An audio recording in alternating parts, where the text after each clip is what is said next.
বর্তমানে নাটকের ব্যস্ত ও জনপ্রিয় অভিনেতা মোশাররফ করিম প্রতিনিয়ত নতুন নতুন চরিত্রে দর্শকের সামনে হাজির হচ্ছেন তিনি। বছর কয়েক আগেও তিনি ছিলেন কমেডি অভিনেতাদের তালিকায় শীর্ষে। তাকে নিয়ে নির্মাতারা কমেডির বাইরে কিছুই যেন ভাবতে পারতেন না।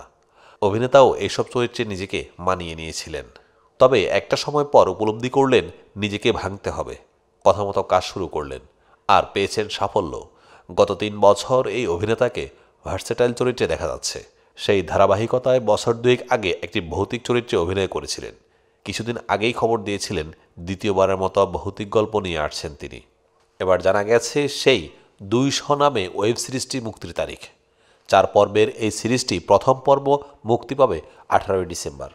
সিরিজটির ট্রেলার প্রকাশ করে মুক্তির ঘোষণা দেন নির্মাতা নুহাশ হুমায়ুন। এটি পেটকাটা শ এর দ্বিতীয় সৃজন হিসেবে আসছে। এর আগে ২০২২ সালে প্রথম সৃজন মুক্তি পেলে বেশ সাড়া ফেলে বলে নির্মাতা জানান।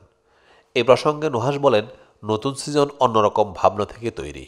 ভয় শব্দটা বললেই ভূত, প্রেত বা অশ্লীল একটা কিছুর কথা মনে পড়ে, কিন্তু ভয় শুধু কি ভূত প্রেতেই হয়? মানুষের ভয় তৈরি হয় আরও অনেক কিছুতেই। সময়ের সঙ্গে ভয় হতে থাকে নানা রকম। বর্তমান বিশ্ব পরিস্থিতিতে ভয় আর দূরের কিছু নয়, যেন জড়িয়ে গেছে পারিপার্শ্বিকতায়। এমন ভাবনা থেকে নির্মিত হয়েছে ওয়েব সিরিজ। সিরিজটির ৪ পর্বের নাম যথারীতি ওয়াক্ত, ভাগ্য ভালো, অন্তরা ও বেসুরা। প্রতিটি পর্বে রয়েছে ভিন্ন ভিন্ন গল্প। মোশাররফ করিমকে দেখা যাবে ভাগ্য ভালো নামের পর্বে। এ প্রসঙ্গে অভিনেতা বলেন, এর গল্পটি ভাইরাল হওয়া এক জ্যোতিষীকে নিয়ে গড়ে উঠেছে। এই সিরিজটির প্রতিটি পর্বেই ভিন্ন গল্পে ভিন্ন একটা বিষয়কে তুলে আনার চেষ্টা করেছিল নির্মাতা। প্রত্যেকটি পর্বের নামের মধ্যেই এর বিশেষত্ব আছে। শবনম ইয়াসমিন বুবলি হচ্ছেন একজন বাংলাদেশি অভিনেত্রী। ২০১৬ সালে বসগিরি ছবিতে অভিনয়ের মাধ্যমে চলচ্চিত্রে তার আত্মপ্রকাশ ঘটে। নোয়াখালী জেলার সোনাইমুড়িতে জন্মগ্রহণ করা বুবলি সরকারি তিতুমির কলেজ থেকে অর্থনীতিতে স্নাতক পাশ করেন। ঢাকা বিশ্ববিদ্যালয়ে MBA পড়ছেন। পেশাগত জীবনের শুরুতে উড়োজাহাজের ক্যাবিন ক্রু ছিলেন বুবলি।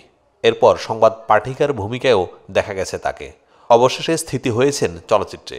ইতোমধ্যে অভিনয়ে পার করেছেন ৮ বছর। এই সময়ে ২ ডজনের মতো চলচ্চিত্রে অভিনয় করেছেন। অতীতে কোনো ছবিতে তাকে নেতিবাচক চরিত্রে দেখা যায়নি। এবার নেতিবাচক চরিত্রে পর্দায় আসছেন বুবলি। ছবির নাম পিনিক। ছবির পরিচালক জাহিদ জুয়েল আর প্রযোজক শিমুল খান। রোববার প্রযোজক জানান, এমন বুবলিকে এর আগে কেউ কখনো দেখেনি। একেবারে নতুন, অন্যরকম একজন।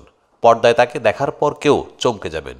এমনিতে আমাদের এই ছবির একটি চরিত্র ছাড়া সব কয়টি নেগেটিভ, প্রতিশোধ ও পাল্টা প্রতিশোধের গল্প। কক্সবাজার ও রামুতে গত নভেম্বরে পিনিক ছবির শুটিং হয়। ২২ ডিসেম্বর শুটিং শেষ হওয়ার কথা। গানের শুটিং দেশের বাইরে করার পরিকল্পনা রয়েছে পরিচালকের। আগামী বছরের ঈদুল ফিতরে ছবিটি মুক্তির পরিকল্পনা রয়েছে।